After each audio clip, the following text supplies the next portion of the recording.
don't scroll. You, yes, you, please don't scroll, because this video is for you. So please, I'm begging you to just stick around for a while, because we are both gonna learn together. I know you are going somewhere, but this is a bus stop you have to stop at, because you are gonna learn from this video.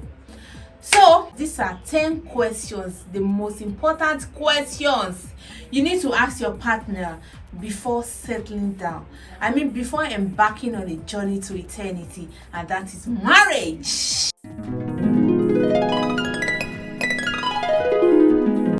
Welcome back to my channel. My name still remains ADEROJU, and this is the Bittersweet Life series. So on this platform, what we talk about is life generally, marriage, relationship, whatever is happening around you, we bring it here and we discuss it. So don't forget to subscribe to my YouTube channel, like and share and comment under this video. I will surely appreciate if you do that. Please show me some love. So number one thing we are going to be discussing is family health history. Family health history, that is very important. After you know that you love your partner and your partner loves you, you need to know their family health background. Are they okay in their family health wise? Please, it is very important. You don't want to get married inside the family and at the end of the day you will not discover that they have this, they have this, that. So you have to discuss this before embarking on the journey to eternity. This is very important. I know you love your partner and you think you are marrying only your partner, but you are not. You are also marrying into that family. So you need to know if they have any family health history before marrying into that family. It is very important and it has to be discussed. Number 2, how do we manage conflicts? I know you love your partner so much that you think after getting married, you guys are not going to have any quarrel, you're not going to have any misunderstanding. My dear, it is bound to happen and it is going to happen. So you have to discuss with your partner how you guys intend to manage conflicts in your marriage. Yes, because a good marriage demands respect and a very good communication background. So you have to start now that you guys are planning to settle down together, because you guys are from different backgrounds. So you need to discuss how you're going to manage when things are down, when the other person offends the other person, when you offend your partner or you do things they do not like, or you say things to them that you do not mean. How do you manage that you will not hurt each other, that it will not result to domestic violence? You have to talk about it now, because it is a foundation that you lay down that you surely follow. So this has to be discussed. Number 3, religion. If you are a Muslim, you are getting married to a Christian, you need to have a conversation before settling down, before getting married, because it is very important. Is it that the husband is going to leave his religion and join the wife, or you guys are going to be praising God different ways? If the wife is going to be a Christian or a Muslim, is she going to forever be a Christian? And if the husband is a Muslim, is he forever going to be a Muslim? Or you guys are going to come together as a family and worship one God, and you are going to agree that okay, you leave Islamic, come to Christianity, you leave Christianity, come to Islamic. You have to discuss it before having kids.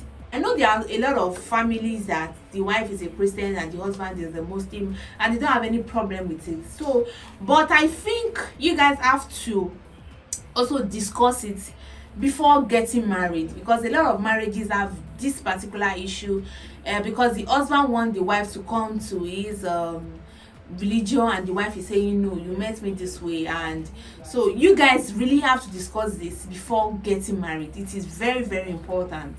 You cannot run away from it. You have to discuss it. Number 4, sexual expectation. Sexual expectation. What do you expect? What should I expect from you when it comes to the other room? Are you going to satisfy me sexually? What if I'm unable to satisfy you? What is going to happen? Are you going to help me to meet up to your standard, or you just look away and let me be? So you have to discuss it. This is very important, because most marriages are break today, not most, maybe some, Some marriage that break today, they won't tell you that this is what really led to this and really led to this, but you need to discuss sexual expectations. You need to discuss how your sexual life is going to be in marriage. It is very important, honestly. If your wife tells you she's tired, are you going to say, oh, you're tired, don't worry, tomorrow we are going to do it? Or if your husband tells you he's tired, he's not interested, are you going to feel left out? Are you going to feel he doesn't love me anymore because he's seeing someone else? So you guys have to discuss it. It is very important. I don't know how you are going to discuss it, but I know you have to discuss it. Number 5, how do you deal with extended families? I mean, both from the male side and the female side. You need to discuss this. Yoruba people used to say, "Oko buruku sheni, ano buruku sheni." It occurs in the wife's family too. Aya buruku sheni, ano buruku sheni. You need to have good in-laws. So how do you guys come together, discuss extended family? Why I'm calling it extended family is because once you are married to your partner, you guys are now a family. So now, once you are married, your wife is your priority before kids start coming in. Once you're married as a woman too, your husband is your priority. You are your priority too before kids start coming in. Will you allow your husband's family to come and stay in your house as a wife? You as your husband, will you allow your wife's family members to come to the house unannounced, because they are coming to their sister's house unannounced, and they will just come and they'll tell you they want to sleep over? Will you be that free with them? I'm not going to teach you how you are supposed to, live your life in your marriage, but you really have to talk about this thing before it gets to that level. So how will you sort out extended family issues? Number 6, discuss bills.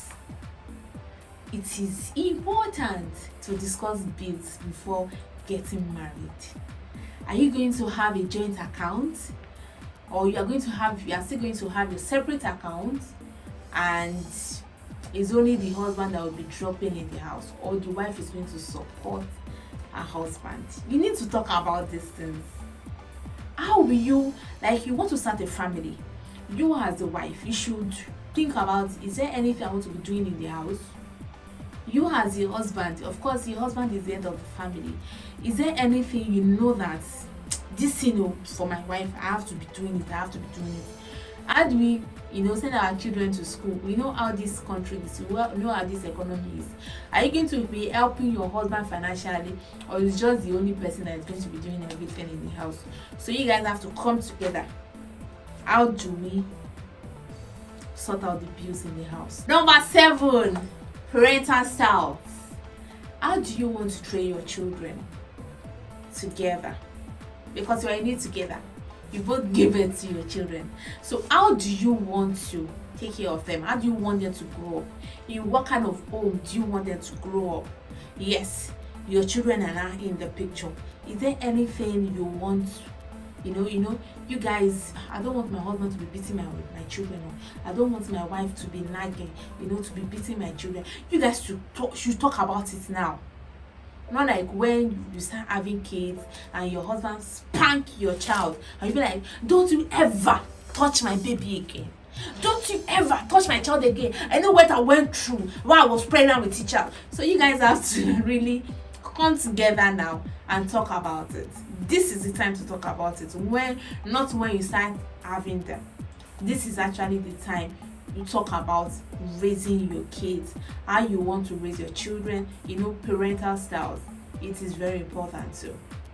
So number 8, you need to discuss if there's a alcohol, drug, or gambling problem. Yes, because this is a problem that you guys have to, you have to let your partner know. If you're a gambler, you cannot do without gambling. You cannot do without drinking. You cannot do without smoking. You cannot do without drugs. So you need to let your partner know that this is me. This is what I do. This is who I am. Are you sure you can be with me? Are you sure you are cool with this kind of person, because I cannot help it myself. It is not left to your partner to say, okay, don't worry, I will stay. Remember too, as a partner, that you cannot change people, or else they want to change, or else they decide to change by themselves. So you have to really discuss if there's a gambling problem, because the earlier you discuss this, the better.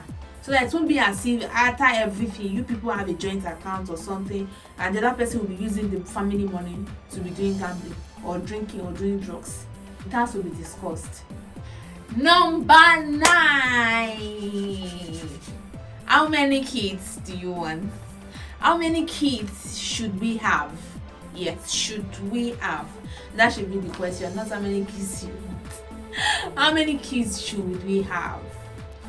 There are some people that do not like too many children. There are some people that like a lot of children. So you have to discuss. There are people that just want one, some 5. So you want 5, I want 1. How do we balance it up? Is that because you want 1 and I want 5? I'll just give you 3. So the last but not the least is, if there is any infertility problem, how do you deal with it? This is very, very, very important. It's as important as asking, will you marry me? It's as important as saying I do on the altar. So you guys have to come together, have these conversations, especially this last one, fertility problem, infertility. Oh God, we have to discuss this. If your wife is unable to produce, because we produce as the women, if your wife has a problem, let's say PCOS, and she's, PCOS can be crazy sometimes. It doesn't go like that easily. It messes up with your hormones, your shape and everything. You as the man, you should stand by her. Hope there will not be any pressure from your family. And if there are pressure from your family, how do you guys deal with it? You as the wife too, your husband has maybe low sperm counts. How do you guys sort it out? How do you guys cover each other's shame? How do you come together as a family? I said earlier that every other person is not an extended family. I said it earlier. So how do you guys come together and sort this out or discuss this? It is very important. It has to be discussed. Infertility, hormonal imbalance, PCOS, whatever. It is very, very important that you guys talk about it, because it's very important before getting married. I think I should add one more. So let's just make it 11. So before getting married, you should know your genotype.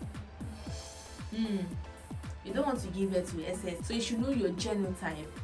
You need to do this test. Anyways, I'm going to do another video on the kind of test you should do before getting married or before preparing to get married as an adult. It is very important. So thank you so much for staying to the end of this video. God bless you. I appreciate your love, because if you do not love me, you will not wait for me to get to this point and you listening to me right now. Thank you so much. Don't forget to drop your comments. Don't forget to share this video, and don't forget to subscribe to my channel so that anytime I drop any video, you'll be the first to see it. Because why? Because you love me and I love you. Thank you so much. I still remain your girl, ADEROJU, and this is the Bittersweet Life series. Bye.